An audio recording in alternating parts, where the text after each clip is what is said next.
Dnes si trocha zalietame, jednak lietadlom, ale najmä novým Renault Rafale.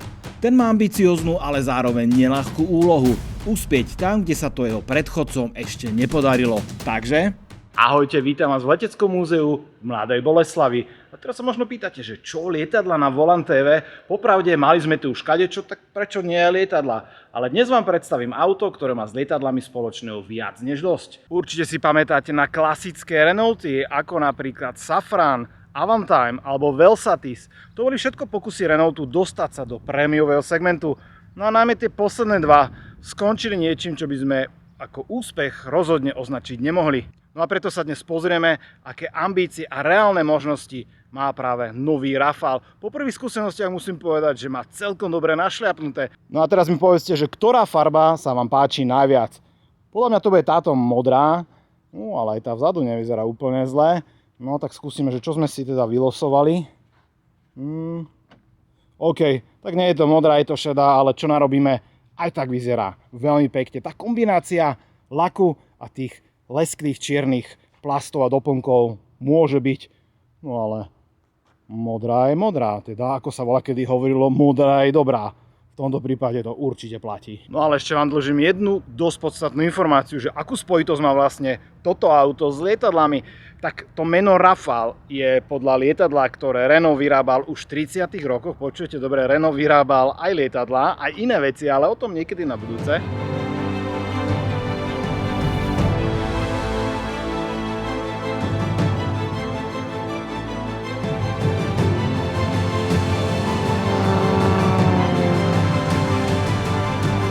Keďže vonku máme cez 30 stupňov, tak som veľmi rád sadol na palubu tohto klimatizovaného automobilu. Ale niekto mi tu ešte chýba, čo poviete? Lebo je to nové auto, takže mal by som mať aj nejakého túto spolucestujúceho. Napríklad Juriho. A Juri je práve tu na zastávke. Čau Peťo. Nazdar, nazdar. Ako ti bolo na zastávke v tých 30-kách? Bolo mi veľmi teplo. No je toto možné?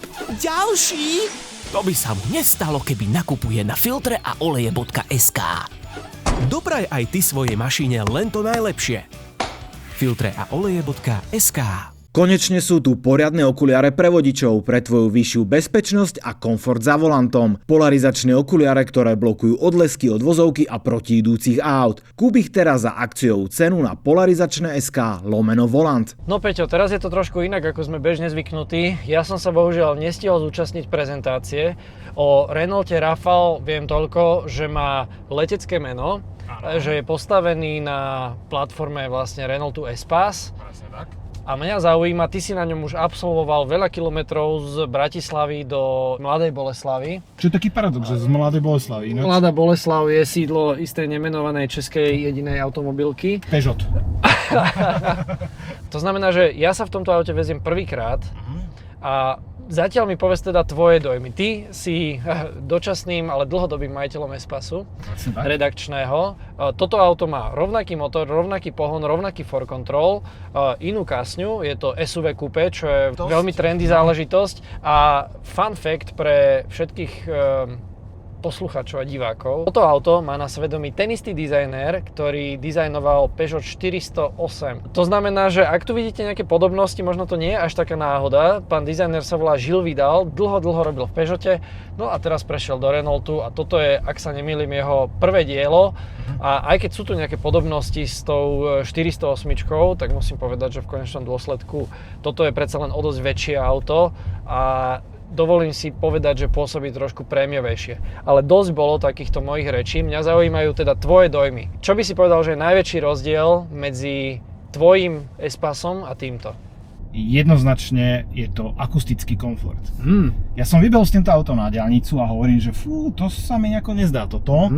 A predpokladal som, že tu boli nejaké úpravy urobené, ale že až o toľko sa podarilo konštruktérom stlačiť ten hluk na diaľnici, tak to som trošku ako ostal obarený. A tak som začal šípiť, že čím to bude a naozaj, keď som stiahol okno na diaľnici, tak som zistil, tvoje obľúbené. Áno, dvojité okná, akustické. Každopádne Renault hovorí o Rafale, že to je jeho vlajková loď, tak to bude mať asi s tým niečo dočinenia. A čo sa týka hlučnosti podvozka, ten sa mi zdá, že je asi taký veľmi podobný, že? Je ten podobný, tam nevidím nejaké veľké zmeny. Máme tu o centimeter širšie kolesa, to som si nevšimol, ale to asi nebude nejaký rozdiel. Dokonca si myslím, že aj ten For Control bude na tom úplne podobne, ak nie rovnako. No dobre, vidím, že interiér je viac menej, koncepcia je rovnaká, je tu už ten novší infotainment, ktorý sme mohli vidieť aj na Scenicu, na ktorom sme boli spolu. Ale ešte doplňujem jednu dôležitú vec, že my, hoci tu nemáme 7 sedadiel, tak ten rázvor je stále rovnaký ako pri S-Passe.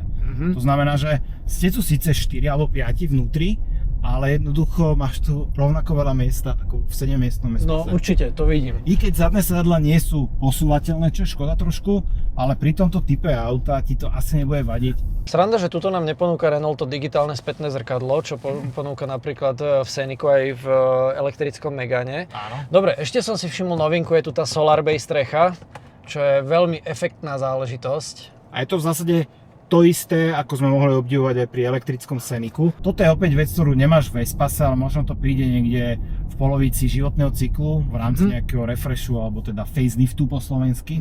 To som si práve myslel. Áno.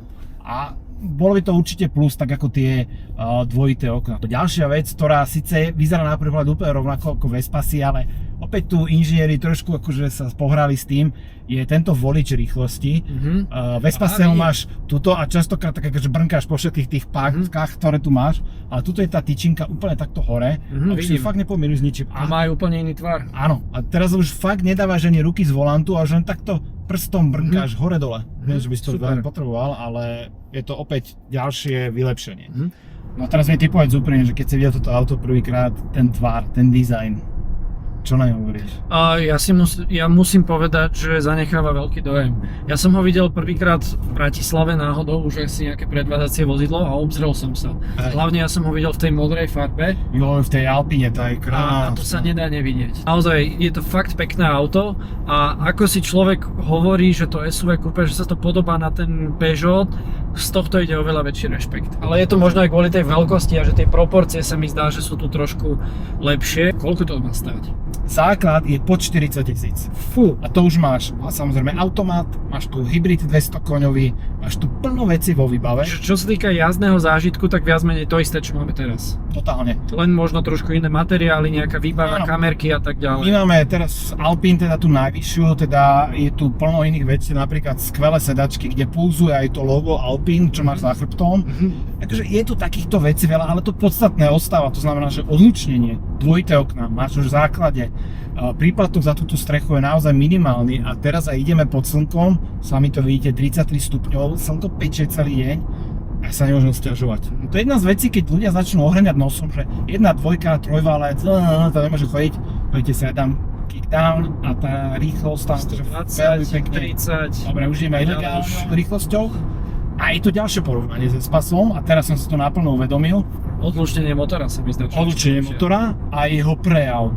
S-Pass naozaj má ten trojvalec, že občas dá o sebe vedieť. Na S-Passe, ako viete, všetci možno absolvoval dovolenku do Chorvátska. Tam ten trojvalec sa ozýva najmä v nízkych otáčkach. Áno, presne tak. Na diaľnici o ňom nevieš vôbec. Čiže to nie je o tom, že by ste boli ohúčaní z trojvalca na diaľnici, je to práve, že ten scenár, že pohybujete sa v meste, auto sa rozhodne, že si potrebuje dobiť batériu, zapne ten trojvalec, nechá ho na nejakých 1500 otáčkach, zaťaží ho, lebo začne nabíjať batériu a vtedy to vie vybrovať. Je pravda, že tu som si to ešte nevšimol? Nie. Tuto je to naozaj potlačené veľmi, veľmi dobre. A že sa trojvalce dajú potlačiť, tak to nám dokazujú niektoré iné autá, ktoré tu nebudeme menovať a tu sa to veľmi pekne podarilo. For Control sa natáča až do 5 stupňov, ak si správne pamätám, to znamená, že priemer otáčania je len 10,4 metra. To je v podstate rovnako ako malé Clio. A toto mám rád aj na S-Passe a mám to rád aj tu. Kdekoľvek v úzkej uličke otočíš sa, nešaškuješ, necúvaš, na jednu šupu to dáš. A ešte jedna vec, tento infotainment, ktorý ja si naozaj neviem vynachváliť a ja si myslím, že napriek tomu, že on je v skutočnosti veľmi jednoduchý, to je vlastne aj jeho najväčšia silná stránka.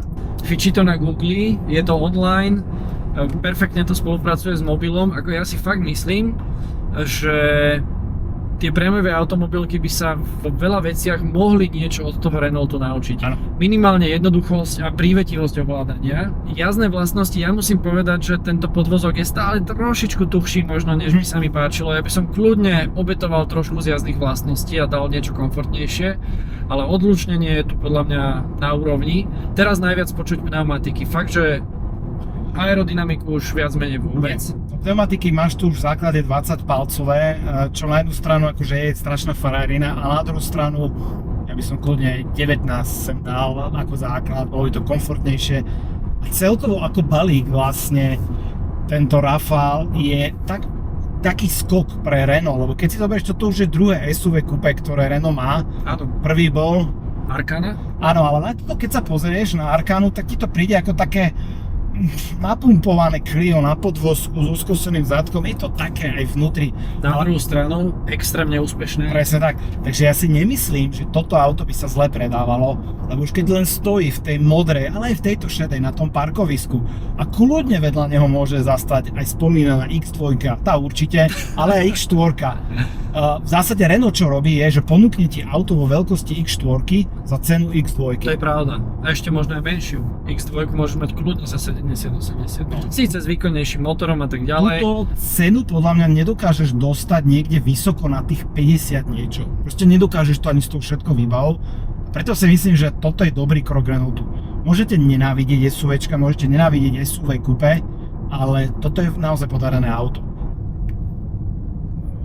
Ale nenakláňa sa to vôbec krásne. To a keď už hovoríš, že nenakláňa sa to, presné číslo ti poviem, nakláňa sa to o 10% menej ako napríklad Espas s tým istým podvozkom. Aha. Takže zapracovali aj túto inžinieri trošku a práve to ma privádza k myšlienke, že ak ste z nejakého dôvodu ignorovali Renault v minulých rokoch, lebo sa vám nepáčilo, lebo si myslíte, že spoľahlivosť, lebo si myslíte, že dizajn, technológie, zabudnite na to. Toto je úplne nová generácia Renaultu, presne s tým agresívnym, krásnym dizajnom, s tou technológiou, ktorá dáva reálny zmysel a ten náš dlhodobý test Espasu je toho dôkazom. A ten dizajn oslovuje aj ľudí, ktorí by naozaj predtým na Renault ani nepozreli, lebo to bol kadejaké gulaté, divné tvary, ale toto je tak pekné, vyvážené auto. Veľmi príjemná skúsenosť a už sa teším teda na ten test, najmä plug-in hybridu 300 koňového, ktorý by sme ináč aj mohli porovnať možno s nejakou prémiovou konkurenciou, priamo tak akože niekde na trati dynamika jedno s druhým, to by nemuselo byť zle. Zostaňte naladení. Tararara, majte sa! Čaute.